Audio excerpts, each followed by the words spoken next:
आदाब नाजरीन, भारत एक्सप्रेस उर्दू में आपका इस्तकबाल है। मैं हूं निसार अहमद खान। लोकसभा इलेक्शन 2024 के लिए मोदी सरकार के खिलाफ बनाया गया इंडिया अलायंस किसी भी वक्त दम तोड़ सकता है। इसकी सबसे बड़ी वजह यह है कांग्रेस का रवैया। कांग्रेस पार्टी और उसके लीडरान के रवैये से कांग्रेस कारकुनान भी बहुत ज्यादा खुश नहीं हैं और अब ऐसा लगने लगा है कि कांग्रेस को 2014 और 2019 के लोकसभा इलेक्शन की तरह इसी साल होने वाले इलेक्शन में भी बहुत ज्यादा दिलचस्पी नहीं है, क्योंकि उसके पास ना तो बीजेपी सरकार से लड़ने की हिम्मत है और ना ही एजेंडा। इसलिए अब इसके बिखरने का कभी इम्कान नजर आने लगा है। एक तरफ बिहार के सीएम नीतीश कुमार अलायंस से निकलकर बीजेपी की कयादत वाले एनडीए में शामिल हो चुके हैं, तो ममता बनर्जी ने मगरबी बंगाल में अकेले लड़ने का ऐलान कर दिया है।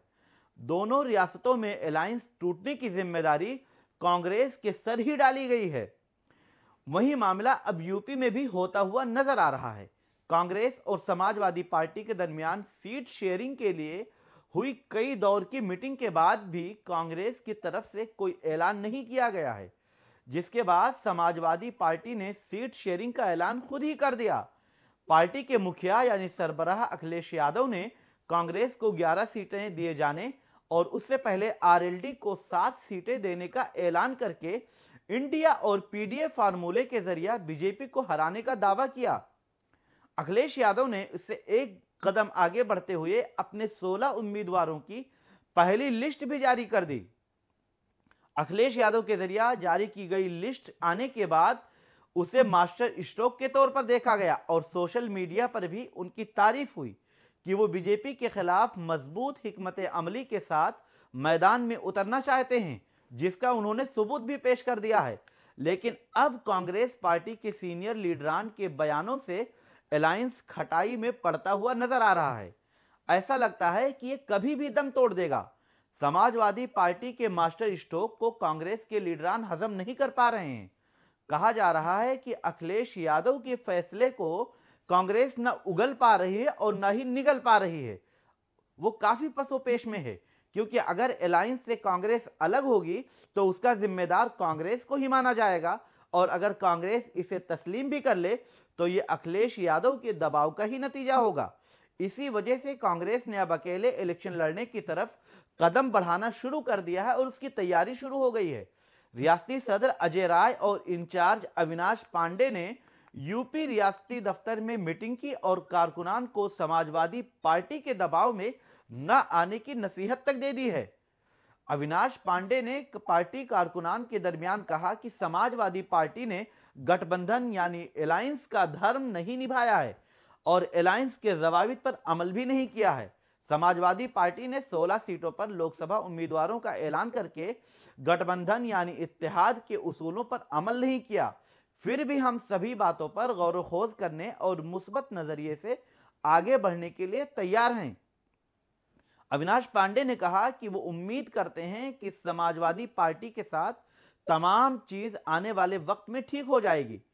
उन्होंने उत्तर प्रदेश दौरे के दौरान पार्टी दफ्तर पर कांग्रेस के लीडरान से समाजवादी पार्टी से अलायंस से मुताल्लिक तबादले ख्याल किया और लीडरान की राय भी मालूम की।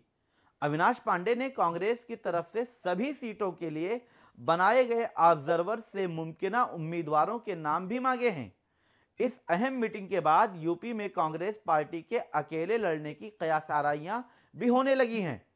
अब सवाल यह उठता है कि कई माह पहले बनाए गए इंडिया अलायंस और सीट शेयरिंग के लिए बनाई गई कांग्रेस की कमेटी अब तक सीट फाइनल करने में या सीट शेयरिंग को फाइनल करने में क्यों नाकाम साबित हो रही है?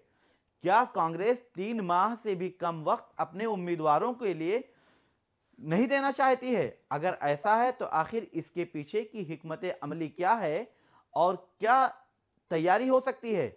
अगर इसे समाजवादी पार्टी के साथ मिलकर इलेक्शन नहीं लड़ना है तो फिर इसका ऐलान कर देने में क्या हर्ज है? या फिर कांग्रेस सीट शेयरिंग से मुतमईन नहीं है तो फिर उसे समाजवादी पार्टी के लीडरान से बात करके मामले को हतमी शक्ल देनी चाहिए, ताकि बीजेपी से मुकाबला करने की हिम्मत और जुरात अवामी तौर पर नजर आनी चाहिए।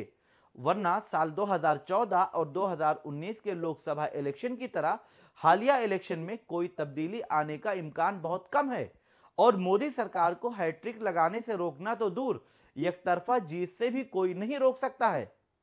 बहरहाल यूपी की जो सूरत हाल है, इसमें कांग्रेस और समाजवादी पार्टी के दरमियान इख्तिलाफ बढ़ता जा रहा है और अब इस बात की कयासाराई होने लगी है कि यूपी में भी ये अलायंस या गठबंधन टूट सकता है। बहरहाल अगर ऐसा होता है तो इसके लिए कांग्रेस पार्टी को ही जिम्मेदार माना जाएगा, क्योंकि अखिलेश यादव ने वाजे कर दिया है कि कांग्रेस की जो ताकत है स्टेट में, उसी के मुताबिक उसे सीटें दी गई हैं। बहरहाल अखिलेश यादव ने कांग्रेस और आरएलडी को साथ लेकर आवाम में एक मैसेज भी दे दिया है कि हम अलायंस या गठबंधन करना चाहते हैं और हम उसी के साथ 2024 में बीजेपी का मुकाबला करना चाहते हैं। लेकिन अब इसमें कांग्रेस की तरफ से सुस्त रवैया अपनाया जाना अलायंस टूटने का एक बड़ा बहाना हो सकता है और इसका जिम्मेदार आखिरकार कांग्रेस को ही माना जाएगा। बहरहाल आगे क्या होता है उसकी पेशरफ जो भी होगी वो हम आप तक पहुंचाएंगे, लेकिन अभी आप हमारे भारत एक्सप्रेस को देखते रहिए, हमारे साथ बने रहिए, हमारे फेसबुक पेज को फॉलो कीजिए, यूट्यूब चैनल को सब्सक्राइब कीजिए और वीडियो पसंद आए तो अपनी राय भी जरूर दें। शुक्रिया।